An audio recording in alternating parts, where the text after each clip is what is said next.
Most small business owners don't struggle because they lack effort. They struggle because they lack clarity. My name is Adamdiaz, and I've spent nearly 2 decades building, selling, and advising small businesses. This platform exists for one reason: to bring clarity to chaos and insight to confusion. Only what moves your business forward. Here, we talk real strategy, real numbers, and real leadership decisions that actually make your business profitable. If you care about margin and not just the hype, this podcast is for you. Welcome to Margin. Rikki, thanks for coming on the podcast. Adam, thanks for having me. I'm super excited about this podcast, and I was able to meet your son at a networking event, and he's a rock star. I love it. He is, and he's a master networker. I don't know how he does it. That kid can talk to anybody. He seems like a really great networker, and he's a really sharp dresser, so we actually had a great, quick connection, and I was kind of telling him about some of the things I'm doing, and he's like, oh, you got to meet Rikki, my mom, and I was unsure. But then we got to know each other a little bit, and it was awesome. Yeah. So thanks for agreeing to come on the podcast. Absolutely. So before we get into anything, tell me a little bit about yourself, your story, your history. Yeah, well, so you met my son, Alex. He's amazing. And I have a daughter as well, who equally amazing. Alex, I have a lot of story that I often share, more of like the stage presence, the keynote, right? All of that. Because I talk a lot about overcoming adversity. And the reality is that I was pregnant with him at 15. And so worked through the adversity of teenage parenting and then really just setting out to beat the odds. Always. That was always, I'm like, I will not become a statistic. I will beat the odds. Good for you. And creating what I like to call this watch me attitude. So my keynotes and a lot of my discussion, you'll hear me say, watch me, because that's my, little bit of that fuel. And so, together with Alex in hand, did the school thing, got the degrees, opened my practice. What degrees did you get? Oh, well, the associate and bachelor, of course, and then I have my master's and doctorate in psychology as well. Psychology, okay. Yes. So opened a clinical practice, a behavioral health practice, and, really just grew it organically, grew it from the ground up, and was able to build an 8-figure business, a multi-8-figure business, wow, which I exited last year. Congratulations. Thank you. And now I'm just taking all of those clinical skills to the street. Yep. So I've been working with business owners and entrepreneurs and just really helping them to build their 8-figure template to show the way, create a path where business owners can just kind of achieve that next level of growth. 8 figures is exciting. And it definitely feels like a big milestone, right? Because you think of kind of the first milestone is honestly just quitting your job or starting a business, because that's huge. It is. It's scary. It's unknown. It's leaving the security of a paycheck. Mm-hmm. Things can go really, really well or really, really poorly. And we all know the statistics, right? Yep. 4 and 5 businesses fail in a year. And of those, several more will fail by the 5th year, right? And 5 years can be a lot of life invested for something to fail. So step 1 is even getting out there and starting a business.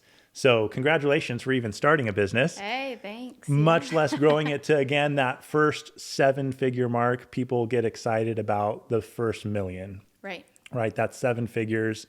And that's a big deal, right? And that doesn't always mean you take $1 million home in your own pocket, but just hitting that revenue goal of $1 million feels huge. It does. Yeah. And so then there's the 8-figure mark, right? 10 million and beyond, right? So one of the things that I'd love to talk to you about is how to go from specifically $1 million to 10 million, from that 7-figure and you're excited to cross the threshold to 8-figure and cross that threshold. But before we get there, let's just dive into a little bit. You have a PhD, right? So Dr. Rikki, is that what we're going with now? Yeah, if you'd like. Sure. I mean, I'm not going to lie. If I ever get my PhD, everybody's going to call me doctor. It's this weird thing that I go back and forth with when I'm out on like the college campus and working with the medical students, it's Dr. West.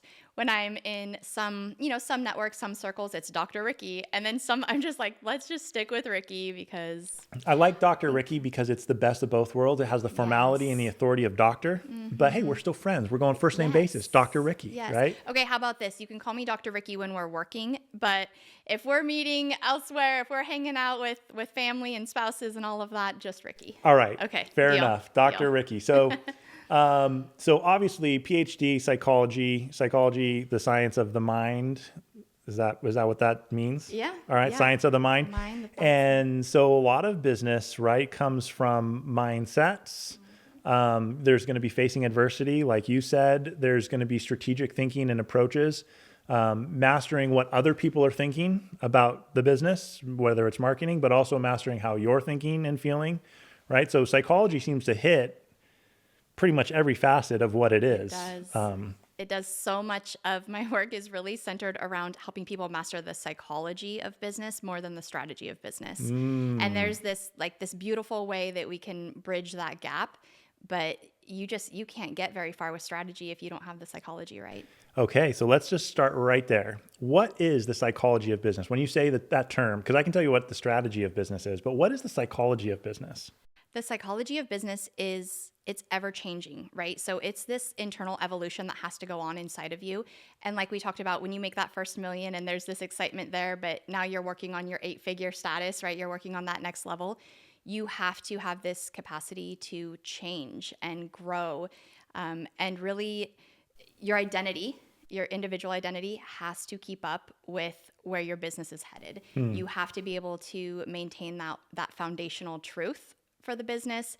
You can't be swayed by even the excitement of $1 million in revenue or in the bank, whatever that might look like for you. You still have to have this very steadfast energy about the template, about the plan. And where the psychology comes in is being able to actually maintain that, right? Because something can go sideways in your day, something can really take a left turn in your life altogether, but you still have to show up for your business. You still have to show up for your team. You still have to show up for your clients. And so there's really this mastery in really understanding your thoughts, your emotions, your behaviors, and being able to regulate all of them. That's where the kicker is. It's one thing to understand them, a whole nother level to be able to regulate them. I feel like regulating emotions, the last time I have had a lot of conversations about emotional regulation was with my wife and raising my son. You think about that, I think about that in parenting all the time, right? Is our kids, they just are full of emotion, right? And full of emotional expression. And sometimes they do that in really bad ways, can be really destructive ways, can be hurtful. And so, emotional regulation feels like a huge thing with kids, right? And we all of us to some extent grow up and learn to regulate those emotions. Some of us maybe don't grow up enough and we don't get that ability to regulate the emotions. So what would you say, like in business specifically, is an example of a tool that you could use for emotional regulation?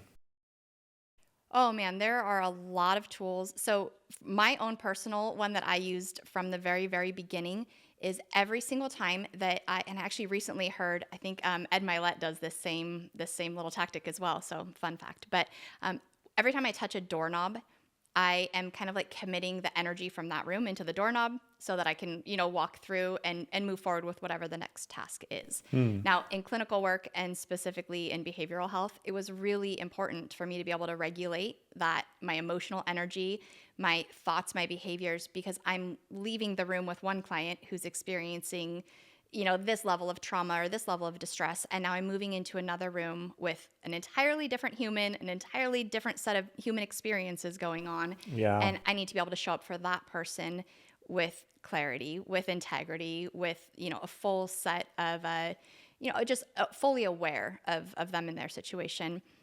So for me, regulation was, at least at that time clinically, being able to move from one room to the next with my highest and best form, my highest and best energy or intentions. I think sometimes finding those little triggers, those little mind Physical resets. trigger Yeah. that can help you mentally shift Absolutely. gears, right? And I would Okay. always, at the end of the day, I'd wash my hands and just picture these like little green, speckles going down the drain and almost like this toxic energy. But I was literally visualizing it leaving my body before I left the clinic because I knew I didn't want to take any of that energy home to my family. So sometimes those weird little things, some people call them like, oh, it's like woo-woo stuff.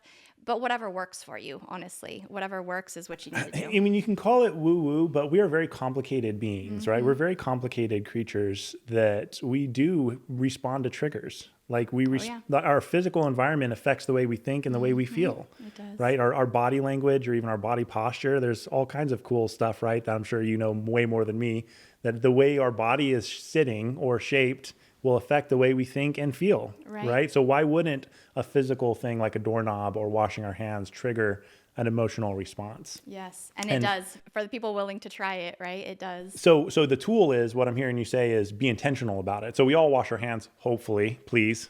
I'm a big hand washer. I wash my hands like probably 30 times a day, but lots of hand washing. But I like the thought of connecting that to, I'm going to wash away some bad thing, some negative emotion, some negative thoughts, some negative self-reflection, right? Or just the hard things of the day, the emotional trauma that I've dealt with other people. I'm going to wash that down. There's some trigger, right? Right. Because otherwise we're unintentionally doing just a physical act, washing our hands for washing our hands' sake. Mm-hmm. The doorknob, I like that. This is also probably the same reason why they say like you should only sleep in your bedroom if you have trouble sleeping.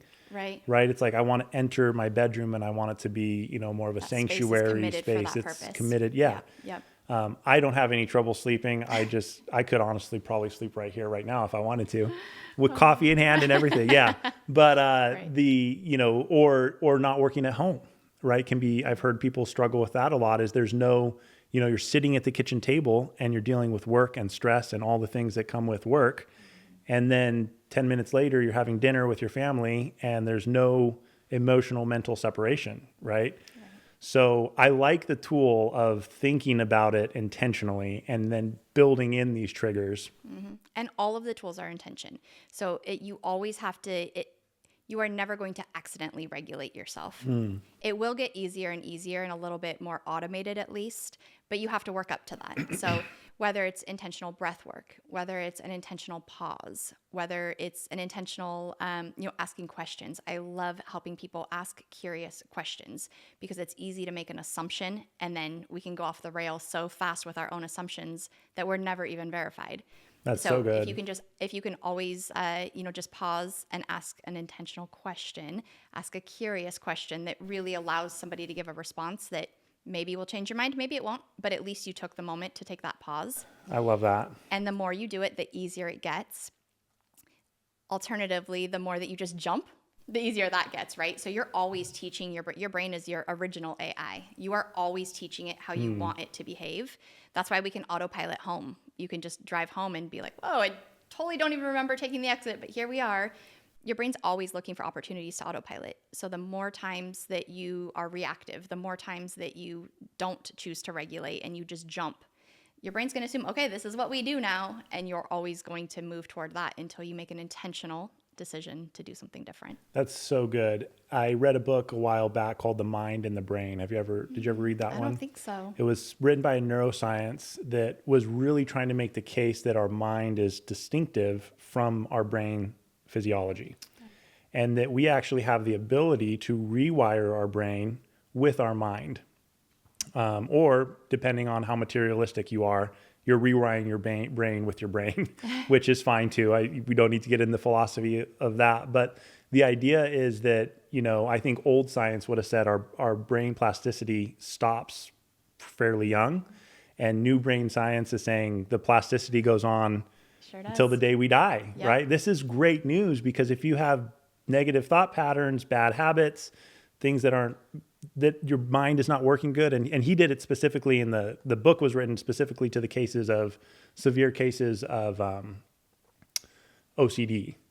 And people had these very severe cases of OCD that they weren't able to fix. And his thought was, hey, the first step to actually curing your own OCD or with clinical help is to actually acknowledge it and to identify it, and that you could start rewiring your own brain to think differently and operate differently. And it was incredible. But we can do that on smaller scales, right? Yes, absolutely. The one that's coming to mind for me is, if you've ever done, you've had to learn a couple 8 counts for like a wedding dance or all these TikTok dances and stuff that are coming out, right? I'm not a dancer, so I've never done that. So, okay, well, it is all over TikTok. There's all kinds of TikTok dances and line dances and all of these fun things that, you can learn fairly quickly. You can repeat them, get a little practice in, of course. But then when you change that choreography, maybe you're doing it different with a group of friends for your TikTok video. I'm sure we're all going to see this. You're going to do it on TikTok, all I'm right, sure, in the next week or two, right? Yep. You'll have I'll be dance.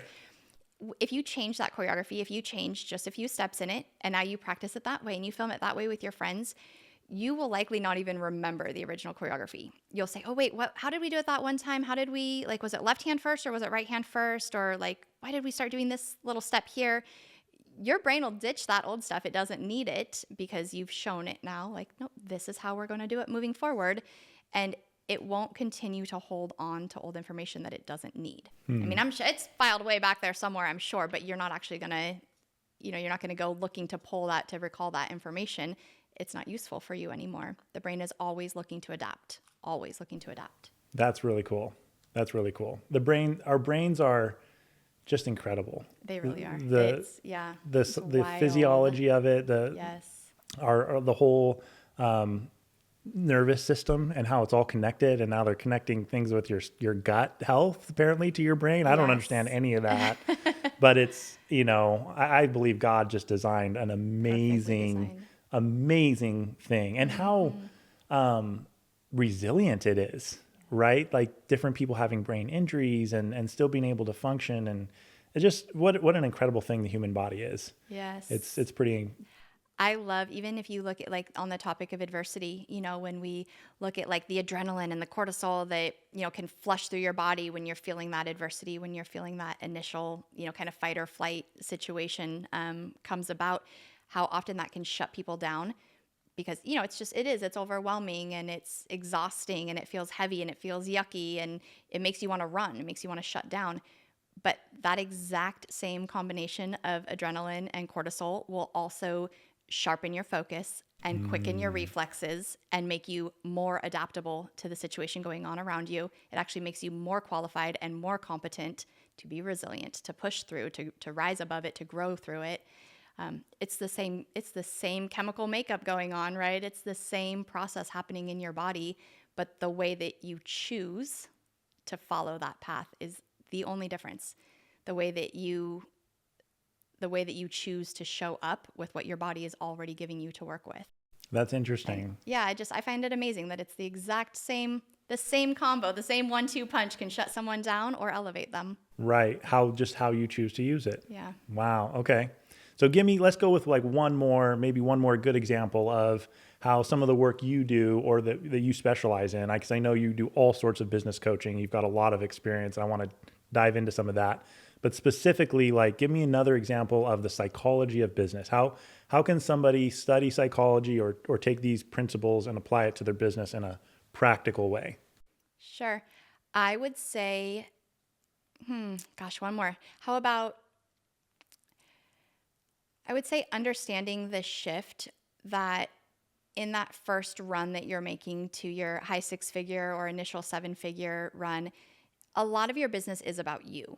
A lot of it is held in your own hands. A lot of it is your energy, your grind, your grit, your commitment, your sweat, your money, right? Everything. Yeah. But being aware and being willing to make the shift once you've reached that 7-figure mark and you've stabilized there, it becomes so much less about you. And it becomes really, really hard to process this truth that your dream, your baby, your thing that you built can and should be able to operate without you. Gotcha. But it's really hard to sit with that. And so we tend to, want to hold on to jobs and tasks and appointments and networking groups and things that, spaces that we really just don't belong anymore because it makes us still feel attached to that dream.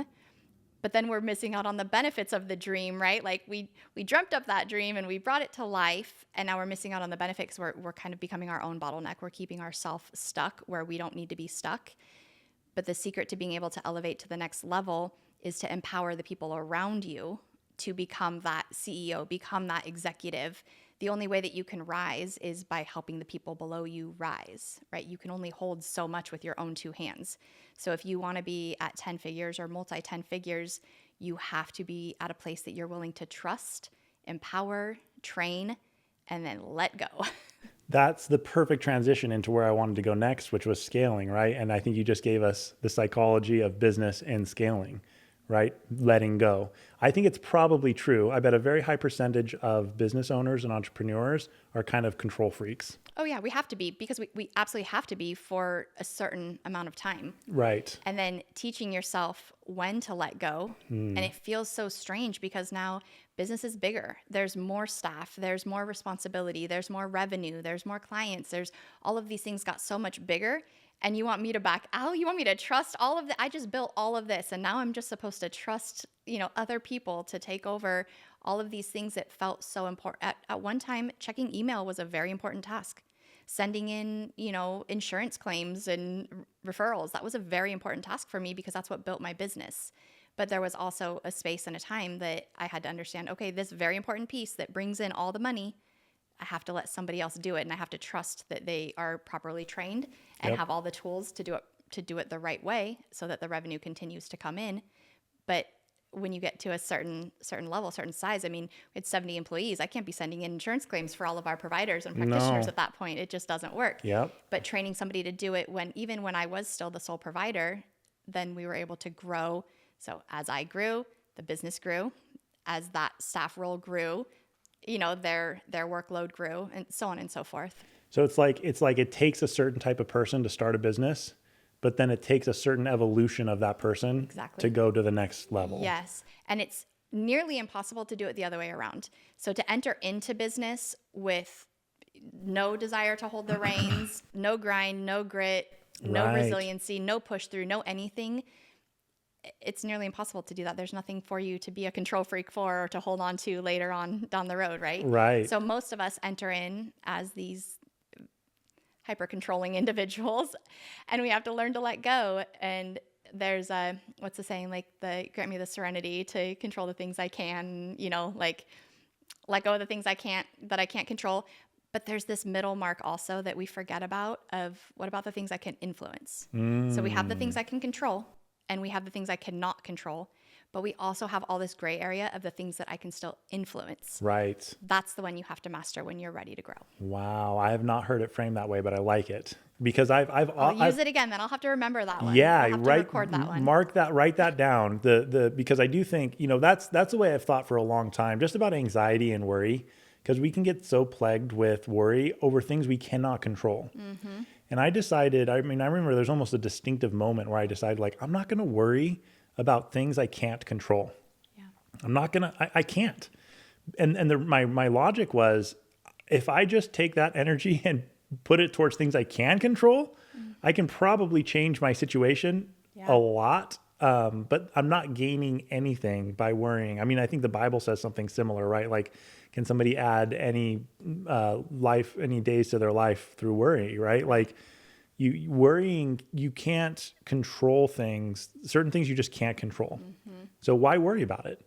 Maybe plan for it, but don't worry about it. And you should put that energy into things you can control. But I like that middle ground, right? It's not always so black and white. There's things that you can influence. Right. And that gives back a bit of the power. Yeah. It returns some of your authority back to you when you realize that even something you can't control, potentially you can influence it. And, so it gives you a positive place to put all of that energy. Of course, moving the energy just to the things that you can control is great as well. But don't forget about those little pockets of space where you still have a great level of influence. Yeah, because I think that the fear or the danger then would be, well, I got to let go. So I throw up my hands and then you walk away and then things go bad and you say, well, Dr. Rikki told me I need to let go and not be so controlling. And then look how that worked out, right? Yep. It's Yes, no, understand the places where you do still have influence That's really good. and hold on to those spaces because that's really where you're going to be able to grow. Again, the things you can control, you only have so much time in a day. You only have your two hands. Yep. But the things you can influence, I mean, that feels unstoppable to me. If I really think about patterns of influence versus patterns of action, I mean, you can only do so many tasks yourself in a day, but if you could influence 12, 15, 20 people to do tasks in the day, Yeah. yeah. That's amazing. So tell me what else,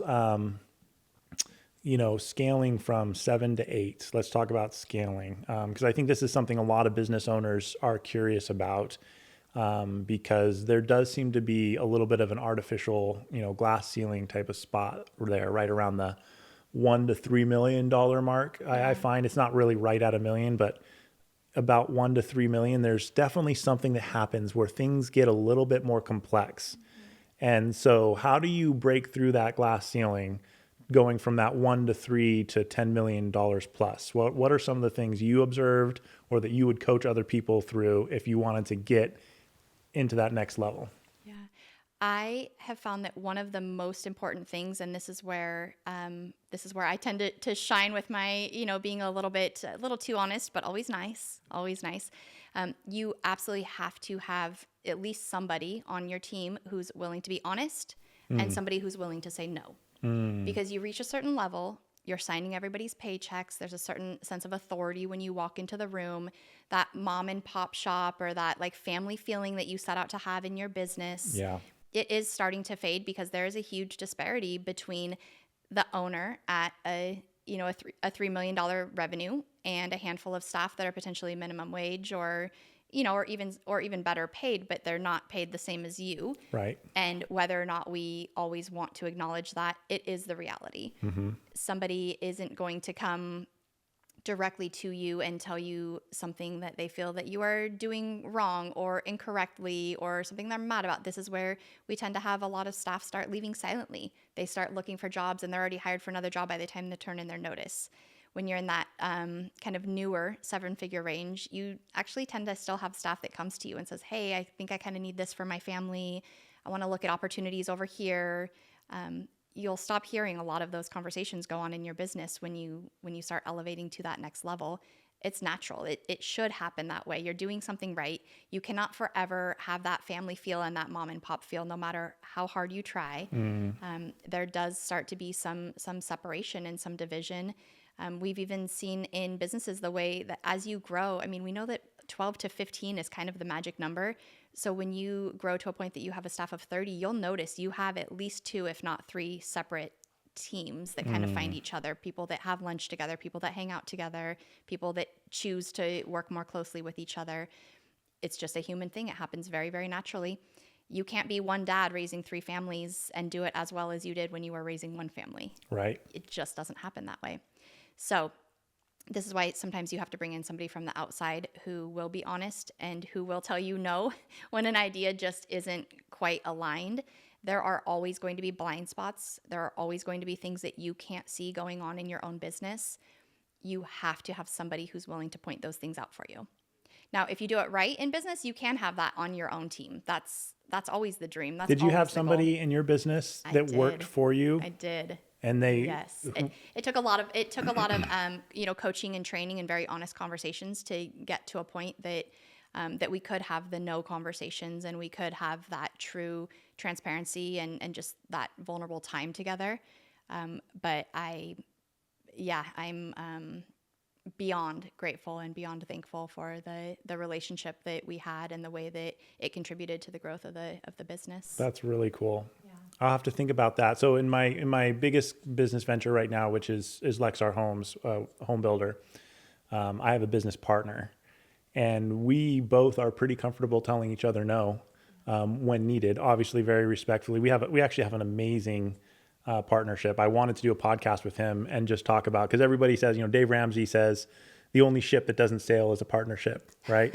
I've actually been involved in a lot of partnerships, and they've all gone great. I get it because I've also been a consultant to a lot of people and had to even mediate the breakup of multiple partnerships.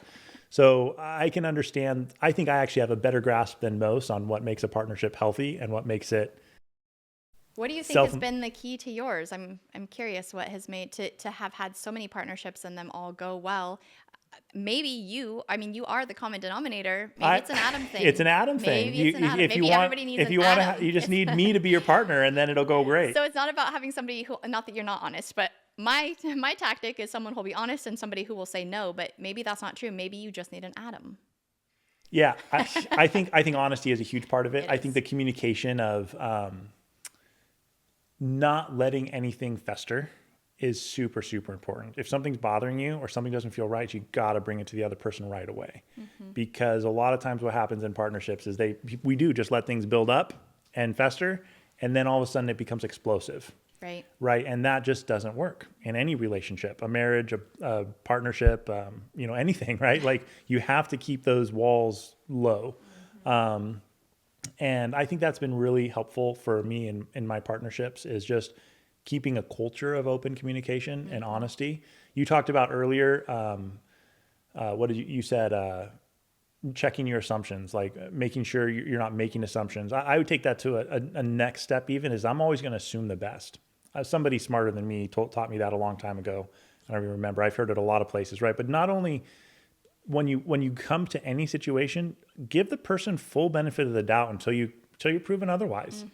And if you just give the benefit of the doubt and check your assumptions, people's defenses are just so much lower. Right. And there's so much more communication and trust that gets built. And it makes your experience so much better as well.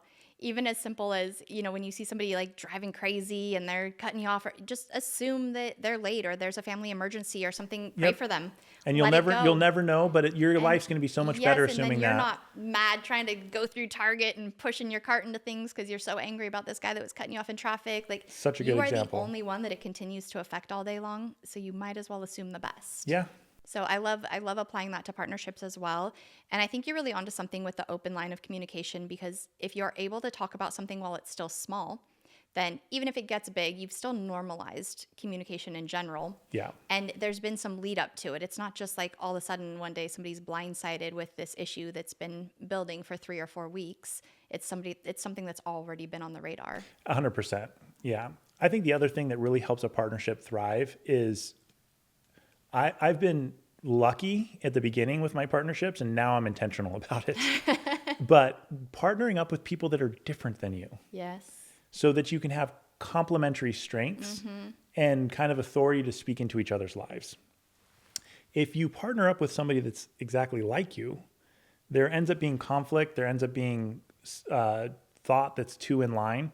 And so my partner Scott and I in business, we're pretty different, both in skill set, like what we're actually good at and what we contribute to the business, but also in personality. There's things that the way we operate is different. And so we're checks and balances to each other. And I think we've respected that about each other. And so we respect it when each other speaks into the situation. We're very good. Neither of us it's never a power struggle between us. It's a lot of deferring. Like if I feel strongly about something, and it's not that Scott's not opinionated. He's very opinionated, right? But if I feel strongly about something, he'll defer to that.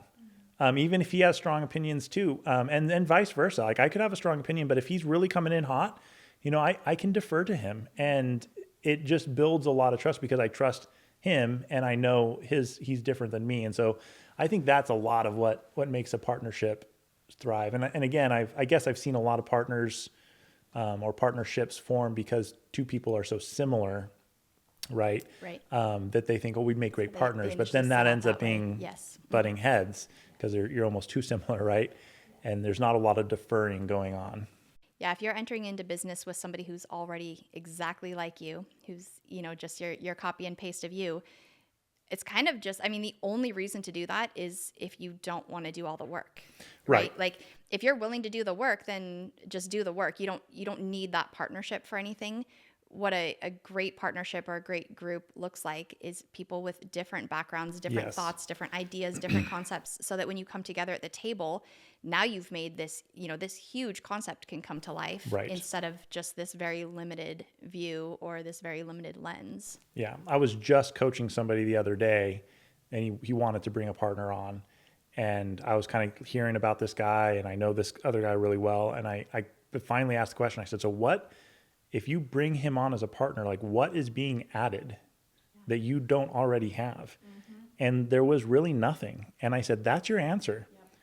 You're just going to divide the profit. Aren't those the hardest conversations to have, though? Yeah. Because telling people to kind of let go, whether it's like a friendship, partnership, any of that, like as adults, it should be mutually beneficial for both people, right? So when you enter into a partnership with somebody for your business, if them coming on board is not creating some sort of benefit to you in the business, and you cannot also create some sort of benefit to them in the business, Yeah. then you're actually probably better off both opening your own company, doing the same thing, and being competitors and keeping each other accountable to work hard and push hard. 100%. Yeah. So Those are hard conversations to have, though, because people, it's hard to let go of some of those ideas, and it feels like you're letting go of a friendship or letting go of a relationship. Well, and that's it's like, just, no, you that's can still be friends. So true. It's a lot of times people partner up with the people that they're friends with. And it's like, well, just because you're a good friend doesn't mean you're a good business partner. Those are two different relational types. It's like when people get together, like in like an intimate relationship, like, nope, keep them in the friend zone. If Yeah. you're in the friend zone, stay in the friend zone. You weren't built to go into business together. Totally. Right. Or married people then want to become business partners. It's like, yeah, I have a great marriage. That doesn't mean you're going to be a great business partner, right? And maybe that goes back to our earlier conversation of the doorknobs. We just need to separate some parts of life from other parts of life. But absolutely. Yeah. When Jay and I started working together in the office, we kept very separate lanes, very separate roles, so that there wasn't ever any need for, one of us to be overriding the other or telling each other what to do or how to do it. Like just stay in your lane, keep the peace, make it functional, make it operational, and then be able to leave at the end of the day and have fun because you're not taking all that yuck home. Yeah. My brother-in-law works for me. He's our controller, and we just have a pretty strong rule. We don't talk about work at family stuff. Yep. Because we swim, we swim together, we play together, or we go to birthday parties together, and we see each other all the time outside of work. But there is a wall, like, unless it's super important, I don't say, hey, did you send that email? Did you whatever? Like, that's one set of relationships, and this is a different set of relationships, and there's just clarity there. Look at you. See, there you go. Regulation. Back to the emotional regulations. Yep. Well, that reminds me of a different question I had about the regulation, and I'm glad you said that because I kind of wanted to ask it, then I forgot. But the regulation kind of felt like emotional compartmentalization. At least in the way you described it. And I'm wondering how healthy, in a career like yours, you'd have to compartmentalize. In a career like yours, you do too, though. Okay. Right? I mean, home building, it's not about you. It's about the client. It's about what they're seeing, what they're feeling, what they want. And so if you just are always coming in hot and throwing yourself on the situation and taking away from their experience, it doesn't, right? Like that doesn't build a great client relationship either. So would you say, so I guess that's kind of the crux of my question is, I guess I feel like I've always kind of heard emotional compartmentalization being a negative thing, but it feels like a necessary, and I would almost say the way you're describing it now feels like a healthy thing to be able to do. Leave your work at work, not let a fight you had with a coworker affect their evening with your spouse. Right. I mean, is emotional regulation, I know it's not completely compartmentalization, but is that a big part of it? It is actually a big part of it, and it's a very healthy part of it. I know what you're talking about as well when it kind of is made to sound like this bad thing and you're suppressing your emotion. You're not allowed to express yourself. That's more what I'm talking about. And all of these things. It's absolutely not true. It's giving yourself time to process your own emotion instead of throwing it on somebody else and making them responsible to manage your emotions for you, right? Because we have this sense of reactivity that now maybe we're yelling or maybe a client wants a blue wall and you're like, that's stupid. You don't put a blue wall in a white living room, whatever. Yeah. But if you just take the time and you take that pause, and maybe that pause is 3, 4, 5 days, that's okay too. Because usually if you process the emotion, by the time that you actually do speak about it, which you're still fully allowed to do, it just comes off a little bit different. There's a little less of that fire behind it. Usually if you just like spew out emotion all over people that you haven't first compartmentalized so that you can take it to a safe space and process it and work through it appropriately, usually you end up leaving with some regrets of like, shoot, I probably shouldn't have said that, or that was a little much, or that was kind of harsh, right? Like we have a lot more regret and a lot more apologies that end up needing to follow it up. Whereas if we had just been able to, kind of check our ego a little bit, check ourself just a little bit, regulate, set it aside, process it, and then come back to the table and have a conversation about it like you do with your partners. That's where you can actually make some ground now, because now you can approach somebody, they can meet you in the middle, everybody can be authentic together, Right. and nobody's feeling like there's an offense and a defense going on in the conversation. Sure. That makes a lot of sense. No, thank you for clarifying that. Yes, I have heard that though too, and it's just like it makes feels me, weird. Yeah, it makes me cringe a little bit, because I'm like, no, go process your own emotion. You don't need to just spew that stuff out on everybody else just because you're feeling some kind of way in the heat of the moment. Go find out what that actually means to you, because you're probably bringing in a lot of emotion from past events, past relationships, past traumas, past failures, past whatever. And you're throwing it all on this person that didn't cause any of those cuts, right? Like you're bleeding all over somebody who didn't even cut you. So this leads me into something you can totally say, I don't want to talk about this, but this whole new thing of gentle parenting. I was skiing, and I took my kids young to ski because I wanted them to learn while they're young. And taking kids skiing is harder than taking them camping. It's a lot of work. It is a lot of work. But I'm with my kids, and my kids are a little bit older, 7, 10, so young, but still decent. There's like a 3-year-old and this dad, and the child skiing, and she falls, and she just starts flipping out and screaming, crying, yelling, all this stuff.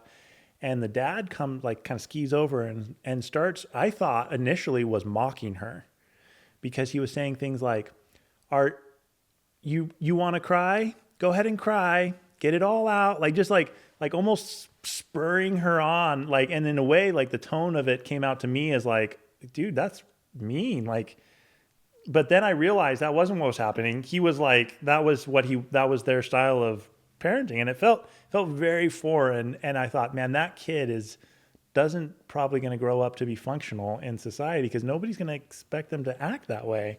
What are your thoughts? I mean, my thoughts are, parents get to parent, right? That's just one of the rights that we have in the greater scheme of things. But I do think it's important to remember that somebody is going to parent your children. So whether it's you or whether it's someone else, and whether it's today or maybe 5-10 years down the road, somebody at some point in their life is going to have to do that parenting that you didn't do. And you might not like the way that it gets done. That might mean that they're fired from a job. It might mean that they're bullied and like pushed out of I shouldn't say bullying, because that's just, I don't want any kid to be bullied ever. No, but I mean, like, if you don't teach them to stop picking their nose, they go to school in first grade, second grade, whatever, somebody's going to make fun of them, and then they're going to be taunted and everything about nose picking for the whole year, but they will learn to stop picking their nose. Right. So any parenting that you decide not to do, just know that somebody in the world will do it, and it might not be as loving or friendly as you had hoped. And so, when we take on some of that parenting and we are willing to be a little bit of that, not the bad guy, but maybe the person that they're mad at for a little while, at least it's something that we're able to circle back on, later that evening or whatever, with love, and make sure that they still know that they're valued and wanted and loved and important. Other people in the world might not do that circle back portion for them. Yeah. So I do worry about that too when I see, certain parenting tactics or certain things, and I'm just like, oh man, it's going to be, if you corrected that behavior at home versus some kid, some freshman or sophomore in high school having to correct that for them, that's you're gonna save your kid a couple black eyes if you just like take care of it at home, because kids are mean. They're so mean. Well, and quite frankly, you might save your kid from going to jail. That's usually, I had that conversation with my son when he was in his 10, 11 age. Like, this discipline feels harsh, but you need to understand that behavior was completely not okay. Right. And you're going to receive this lesser discipline now, because if you continue to act this way as you age, you're just going to end up in jail. And so either learn now or learn later, like you said, but I would rather you learn now while the stakes are low. Absolutely. So getting back to business, I've been asking a lot of people this question. I guess it's just a curiosity to me. How do you build a good team? How do you hire right? And how do you know when to let people go that are the wrong people? Do you, especially as you scale and you're getting less one-to-one time. Because like you said, at that $1 million to $3 million mark, you probably do have 10 to 15 employees. 10 million, you're a lot higher, right? So tell me what some of the strategies you used for hiring and firing were to make sure your team was rock solid. I think that it's important to, to scan for experience and skills and those sorts of things, but always, always, always hire for personality traits, hire for integrity, hire for honesty, hire for a true buy-in in your mission and in your vision. You can train the skills. Skills are really, really easy to teach and easy to modify. Traits are very hard to teach and very hard to modify. It takes people years to change traits, right? Like changing who you are is very, very challenging, and you have to want to do that for yourself. I can't do that for you. Right. A skill, if you've never worked in finance before, but you're a great fit for our team, your personality is a great fit, you've got a ton of integrity, you bring a great energy to the room, we can teach you how to, fill out these forms or how to, connect these dots here. So I would say always go with personality, particularly. And character, right? Yeah. Personality and character. Yeah. Character. Integrity is just huge for me. Somebody who, says what they're going to do, does what they say, follow through, those sorts of things. Really, really important. I'm also very, very cautious about people who speak poorly about past employers, past connections, even past coworkers. When I hear an environment described as, it was a toxic environment, that is always a huge, nope, you just can't. You cannot be part of this team, because I know that this toxicity can only exist around you if you are part of it. Nobody gossips to me because I don't gossip back. I'll say what's real. I'll say what's true. I'll say it out loud in front of, whoever needs to hear it. Gossip has just never been a thing for me because I don't participate in it, and therefore I'm not part of it. Now, there's some things that can happen in the workplace that are absolute HR violations, Sure, but that's not toxicity. That's the gossip and the rumors and the drama. When all of that is described, I'm like, how are you so aware of these things? right. You must have been participating. There's a staff of 300 people there, and you're one of 7 complaining about this drama. For some reason, people are bringing it to you. I always felt the same way. And I'll tell you when I shifted my mindset at least a little bit is when I've been working in construction. There are some really nasty general contractors out there that are truly toxic people. Yes. And so I at first I was right on the same wavelength as you. I was like, if you're complaining about your past employer, it was probably you and you don't realize it. Now that I've got to know some other general contractors and some of the way other companies work, I mean, just some of the culture in construction is very bad. I mean, yelling at people, cussing people out, not communicating, just basically every leadership thing you'd ever be taught in a book, you do the opposite. So I'm a little bit more gracious sometimes now when we have people coming in being like, yeah, I want to be a PM at Lexar, blah, blah, blah, whatever. I had this experience. I can be a little bit more open-handed, not always, because there's some discernment there, but sometimes those GCs can be nasty. Yeah, they definitely, they can be. I think that probably the best way to discern between the two situations would be, okay, with the toxic situation, okay, and how did you try to resolve it? Sure. What have you done to try to resolve it? And if the answer is there was nothing I could do, there was nothing this, well, then it's like the bystander effect, right? Yeah. You see something horrible going on the street. If you don't intervene, are you kind of guilty as well? Do you have a role that you're playing? Because everybody plays a role everywhere that they go. People treat you exactly the way that you allow them to treat you. There can be horrible GMs, but if their people leave, if it happens once maybe and somebody says, hey, this isn't really, I don't like being spoken to that way. I'm going to work hard for you, but you're not going to talk to me that way. And then they go back to work. If it happens again, you leave. It becomes toxic when you allow it for 1, 2, 3 years. Yeah. It's like, well, why are you allowing this without doing anything about it? What are your efforts to resolve it aside from just complaining about it? That's a great interview question. So I'm going to say it again, because I think people should pick up on that. If you're hearing that complaining from a potential employee or an interviewee, right? Ask them, what did you do to resolve it? Yeah. What did you try? What did you try? Because assume that will that share, that will the tell same a will be lot. true of you. If they didn't do anything, if they never tried to resolve it, Yeah. as soon as you disappoint them or let them down, you'll be the next toxic person in their life, Right. and you'll never know about it. Yep. You won't know about it until they go interview with with somebody you know that comes back and tells you about it. That's true. That's very good. Very wise. That's true. I also like what you said about the personality thing. I actually, because I ran a bookkeeping and tax firm for years, and at some point, the number one hiring qualification was, are you attentive to detail? Because I realized pretty quick, I cannot teach you to be careful. Yes. Yeah. Either you have it or you don't. Yes. And in accounting, you have to be very careful, very attentive to detail. And so I can teach you a lot of things, but I can't teach you that. And so that kind of became one of my top priorities, is kind of figuring out through questioning, like, is this kind of almost an OCD on a minor level, not a diagnostic, but like really they like their stuff in its proper place. Because if you don't, you're just not going to make it in that field. It's true. Yeah, it's true. So.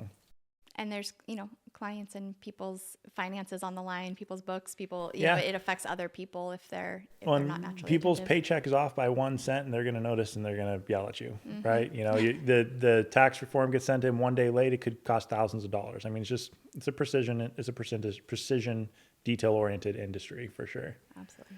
So, well, tell me a little bit more. I'm excited because this is obviously a new venture for me, kind of trying to do the business influencer, business coaching kind of style business.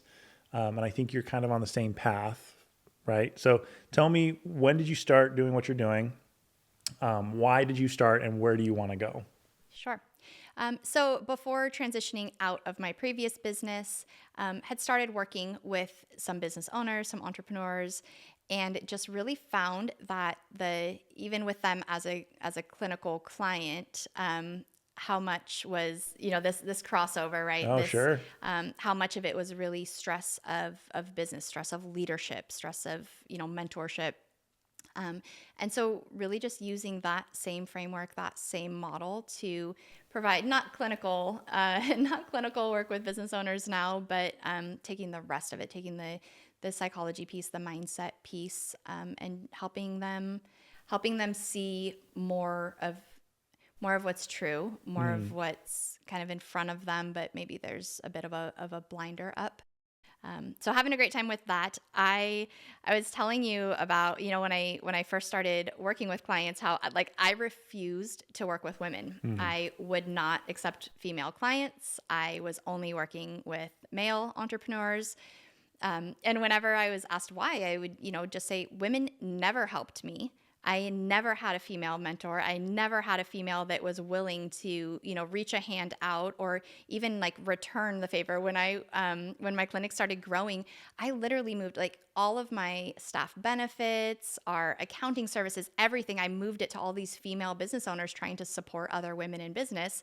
And went to the networking groups, and I'd meet women, and then, I'd refer them, I'd hand out their card. I was working so hard for these because I just assumed that's what we do for each other, male and female. I just assume that's what we do for each other. But when you're specifically in a women helping women type of, setting, and I was doing all this work, I never got one single referral from any of these women that I was doing business with, that I was asking for mentorship, asking for help. I wanted to grow. I wanted to learn. And they wouldn't help me. And so it made me very aware of how much of that really goes on around us. And I see the way that women, when it's in a social setting or a public setting, they will appear to support each other. They love appearing to want great things for each other, but they never put their money where their mouth is, right? They talk the talk and they don't walk the walk. There's very little actual support, very little lifting each other up, sending the referral, helping build the business. And that's something that men do so naturally for each other. So I taught myself how to golf, and I started showing up in places where men do business, where men just shake hands and things go well. And I just allowed myself to kind of be part of that group and receive that influence and that mentorship. So then I thought, well, that's where I pay it back then. I pay it back to the men. I pay it back to, I like this way of doing business. I like that a handshake means something. So this is the world that I want to stay in. And then had this like really harsh awakening of like, oh my God, I'm the villain in my own story. Yeah. I'm Wow. I'm the female that can help other women. I'm in a position that I can coach other women, that I can lead other women, and I'm simply choosing not to Yeah. for no reason whatsoever. It doesn't hurt me. It doesn't benefit. It doesn't anything. It has zero effect on me, yet it's damaging to other females who are maybe in their 6 or 7 figures and trying to come up. So I took like a radical shift, and I do still work with a lot of men, but I am working with women, and really, really on a path to just level things out a bit. We were talking stats earlier, and how men who go into business, 28% of them will hit their 7-figure mark, and only 1.9% of women will. And so I am on a mission to level that one at least. Great. And I definitely would set out to level up the 8 and 9 figure stats as well, but I'm starting with 7 figures first. I love the self-awareness that you had to kind of think that through. And, so much of how just we act as humans is cultural, and, we can change our own culture. We can make our own weather, right? If there's not a positive culture in the Tri-Cities, or maybe even in the world, about women helping women, it's like that old saying, right? Be the change you want to see. Right. I don't even know who said it, but it really is true. Is like, you can start changing culture. You can start changing the way we think about things. And especially now that you're in a position of influence, I love hearing that that's exactly what you're going to do. Yeah, I'm really excited about it, and excited to be part of that change, and just see where things go. And I know we were joking a bit earlier about we even have, there's specific like groups of women supported groups. Men don't need groups like that. Why? Right? Because men naturally do support each other and lift each other up, and women, we try to create these groups, and we try to create these methods and these ways that may create change. But at the end of the day, it's going to be each of us as individuals, boots on the ground, just connecting with other women, shaking hands and having that actually mean something. Yeah. Following through with what we say we're going to do, helping each other out anywhere and everywhere that we can.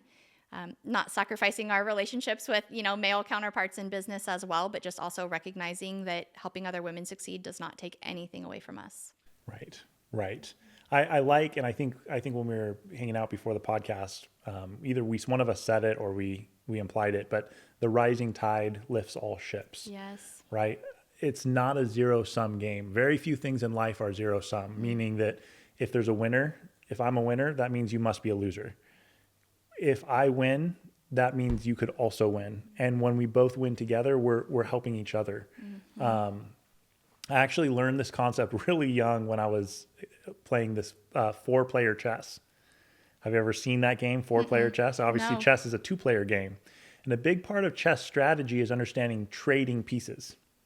So I'm going to take your whatever bishop, and then you're going to kill my bishop. So now we're at the same footing, right? But what happens in 4-player chess, you can't trade pieces like that. Because if there's 4 players, it's me and you and then 2 other people. If we start trading pieces... Yeah, you only have 2 bishops. Well, yeah, now there's 4 players. There's people who still have their bishops, Yeah. right? And this is kind of the way business and life is as well. We start thinking that with this zero-sum mentality, like if I'm gonna win, or if you're gonna win, that means that's taking something from me, right? But that's not the way the world works. Is that we can help each other out, and we can all win together. Right. And we can grow up something bigger that we can all be successful in. Yes. And part of what sets men and women apart in business specifically that way is men do more or less choose to rise together. They keep their network very similar to them, not necessarily same attitude, same business, same mindset, but generally speaking, if a male in business has, 8, 9, 10, 12 other friends that are also men in business, and they kind of keep each other around, they keep each other motivated, they push each other, they empower each other. You don't have one of them that's like, I'm quitting today, my boss made me mad, so I'm throwing in the towel. But women will kind of create a little bit more of a grouping to where it's, we have like the one that's the business owner, and then the one that's the, the stay-at-home mom, and the one that's the, working the 9 to 5, and one that's a nurse. And it's so different so that we don't ever feel a sense of competition with one another. But that sense of competition is so, in business specifically, is so important because it keeps you motivated on days that maybe you're not feeling it, or, maybe you have a week and things are just going to crap, but you have one of your other guy friends that is still grinding and pushing through anyways. And he calls you up like, no, man, like get up right now. You need to get going. What do you mean you're sleeping? And he'll call you a punk or Right. call you names or tease you or whatever. But it's this like healthy competition that helps everybody continue to rise. It's not just about that one connection because you joined that Women Helping Women organization. It's not just like that one act. It's the consistency of having people that will hold you accountable, people that will motivate you, people that will push you, people that will inspire you. You're allowed to be inspired by your competitors. You're allowed to be inspired by, people that are trying to do the same thing as you.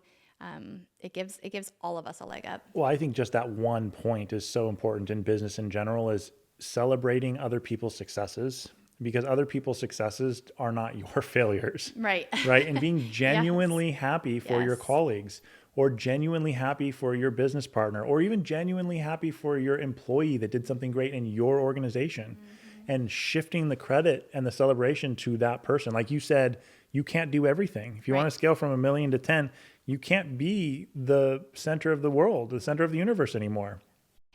My 3 kind of pillars that in everything that I do with my clients, everything always comes back to distractions, reactions, and greed. Those are like the 3 pillars that everything, whether it's time mastery, whether it's reactivity, whether it's being, distracted with other things going on. And so you're not as efficient in your day. All of these things all have this common thread. Greed isn't always money related. It can be being greedy about, taking credit for things that you shouldn't be taking credit for, maintaining control over things that you shouldn't be controlling anymore, right? So there's all these different sources of greed. I like that, different forms of greed. Yeah. It's very, very rarely actually very rarely a money-based type of greed that I'm talking with owners about. Sometimes it is because they don't want to pay their staff appropriate wages, that sort of thing. But for the most part, it's greed of either credit or control, almost always. That makes sense. So when you think of like distractibility and then reactivity and greed in that sense, like kind of the competitive control instead of the healthy competition, it affects women like 10 times over as compared to men. Like those initial categories, we are more reactive. We do take in more information, like emotional information particularly. If we're distracted by an emotional text message for our brain, literally just for our brain, it's nothing we're doing wrong or bad or poorly, but just the way the female brain works, it will take us longer to get back on task. And even then we won't get back on task at 100% capacity, whereas men can switch from one to the other almost immediately. And even with reactivity, men have a natural bit of a pause. So when somebody speaks before you react, it's just milliseconds, but that's all it takes. Women don't have that. Our brain is already creating our response before you've even finished your sentence.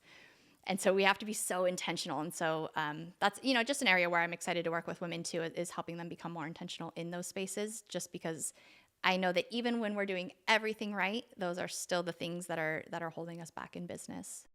Distraction, reaction, and greed, they also this is coming full circle, kind of falls back into the emotional regulation. Completely does. Because especially I'm thinking reaction, that's such a big part of it, emotional regulation. Like when I'm thinking again of my son, my kids, parenting, you can't just react immediately the thing you're feeling. You need to slow down and think before you say something, or before you hit somebody, or before you bite somebody, right? Like that's part of emotional regulation. I want to bite you because I'm mad you took my toy. Yes, and distractions are our behavioral regulation, and greed is our cognitive regulation, the way we think about things, the way that we perceive things. And then with compartmentalization, again, bringing it full circle, I'm going to pick up my phone, look at this text message, but then I got to set it down and get right back laser focused to work.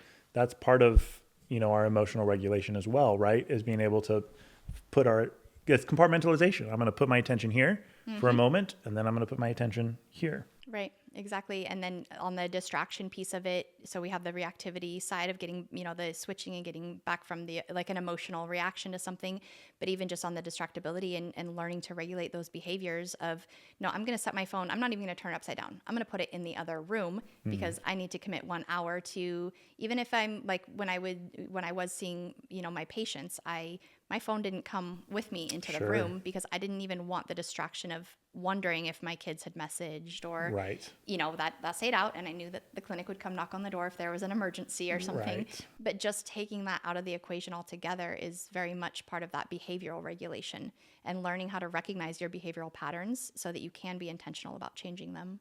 That's so good. So see, there's so much psychology There's in so much growing your psychology. business. So I much know, psychology. right? It's so fun. Yeah. So I love that's your emphasis. I love that's your focus, leadership, psychology, mindsets, growth mindsets, scaling. I mean, this is all the stuff that's important for businesses. So if people want to get more content from Dr. Rikki, where should they go?